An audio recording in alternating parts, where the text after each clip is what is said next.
這幾天啊，風還蠻大的。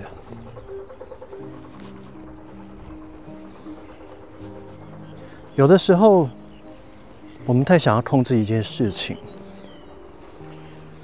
然後你會發現，其實你連自己都管不好，然後卻很想要控制別人。在準備國考的過程中啊，其實往往最困難的，並不是準備的過程，而是那種不確定感。你看這邊的雜草荒涼，這是一片正在開墾的一個區域。走在這種靜默的道路上，會有一種說不出的安心感。講回來，我們不管在做什麼樣的一件事，其實最難的往往是面對自己，克服自己心裡的心魔。我覺得這個是一個最困難的一個點。往往真正的敵人啊，就是自己。昨天我發了第1期的節目，新的系列，有個老觀眾就告訴我，他說啊，人生的所有的經歷，就像一串珠子一樣，都會留下記錄。我覺得他講的讓我很感動。沒錯，你在準備國考，不管你考了幾年，不管你遇到什麼樣的困難，有沒有考上，那些過程都會成為你的養分。我們太想要控制一切，卻發現所有的事情沒有一件事啊是你可以控制的。它總是會有一些轉折，這些轉折都是我們人生的一部分。或許現在這個時刻，你正在看 Yellow 的節目，正在找尋考尋國考的心境、技巧跟方法。這段路程呢，你會覺得毫無頭緒，沒有辦法找到心裡的那份平靜。讀來讀去，到底何時是個頭？好像只有在考試的那一天才可以知道，我讀的東西是不是考出來。我們只能做好所有我們的準備，我們沒有辦法去改變什麼，沒有辦法去決定什麼。就像拨云見日的那一天，一團雲裡面有那麼一絲藍色的陽光。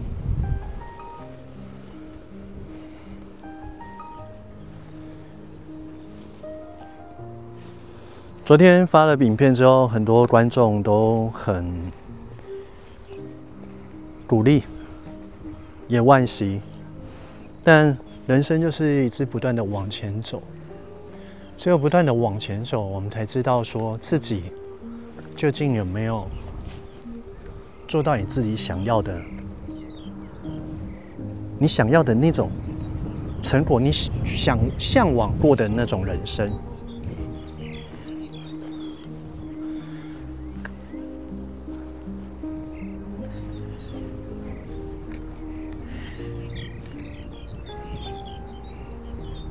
生活中會有很多的困難，會有做不完的雜事，做不完的家事。但是不管怎麼樣，就是一直不斷的體驗，不斷的度過。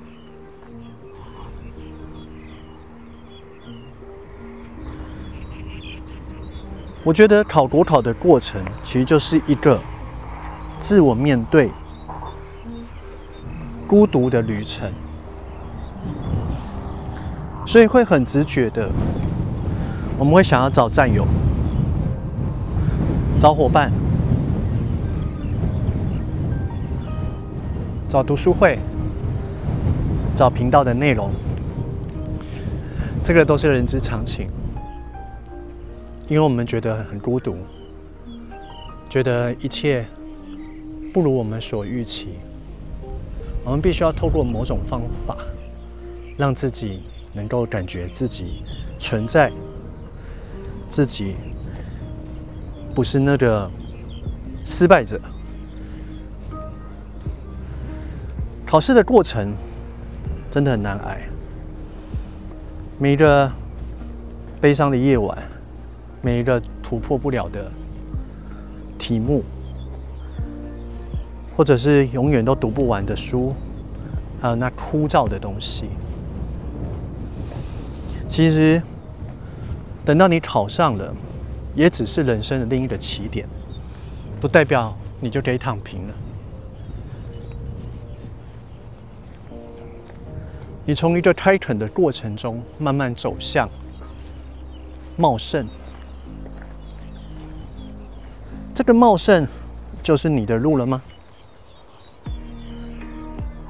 我不知道，因為在這個茂盛的稻草當中，是不是也有你看不到的危機，看不到的起伏？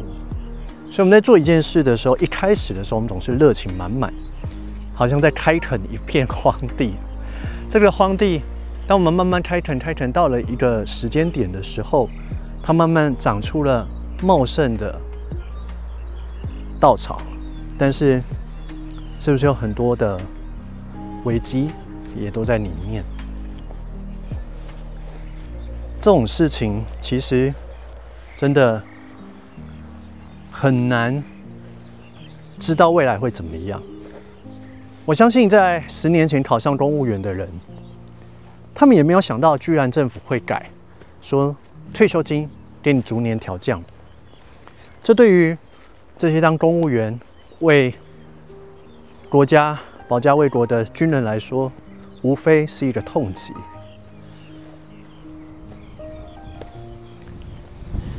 我個人覺得，所謂的改年金，其不外乎就是一個政治的角力。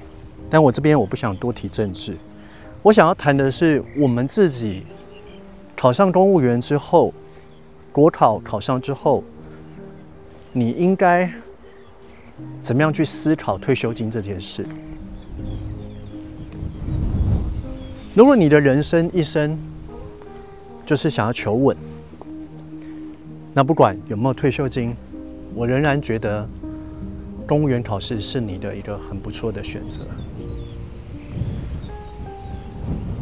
縱然備考的過程非常的孤獨，非常的辛苦，但是那並不代表它不值得。我甚至覺得，因為國考它改了年金之後，反而過濾了一些想要走捷徑的人，那些願意埋下頭苦苦的支撐去準備考試的人，才可以慢慢走向他們的康莊大道。當然，這只是我自己的看法。輔導這些學員這幾年裡，經歷了一個不只是國考教練的角色，更有一點像是進入了這些人他的某一個人生階段的一個導師。講導師是自己自誇啦，稱不上，也沒有任何資格。但是我很謝謝這些同學願意把我當成他的朋友，分享他現在人生所經歷的困難、經歷的抉擇。然後我們除了輔導他考試技巧、考試心法之外，進一步的輔導他該怎麼樣去思考目前時間規劃或者需要怎麼樣去調整心境啊，這些等等等等。有些人的家庭的情況真的是比你想象中的還要困难，然後他們湊出了教練費來找你輔導，甚至有人在過程中被詐騙，還來跟你借錢。我馬上把他呼喊，叫醒他，以我的人格擔保，你被詐騙，他才真的清醒過來。所以我覺得這個國小教練啊，退下這個身份是很糾結。但是我也知道，我無力承載那麼多的人的人生，我知道我沒有那個能力。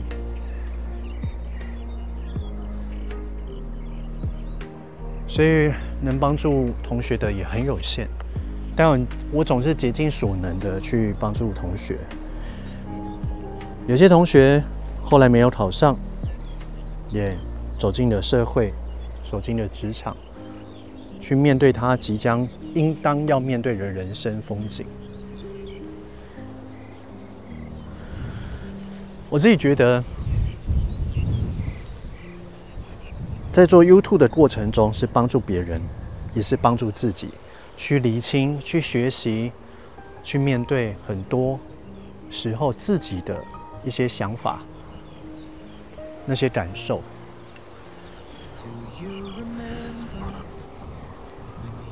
總結來講，我覺得我們需要的不是一個人告訴你怎麼做，而是在你在學習怎麼做的過程中，摸索自己的節奏、方法，打造一個自己覺得舒服的做法，並且持續下去。這也就是我最近做頻道轉型的一個最重要的一個轉念跟想法，分享給你。謝謝收看。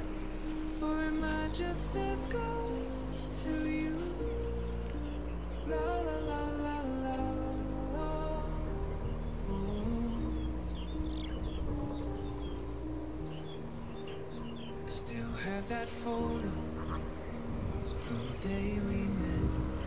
Your smile hasn't changed.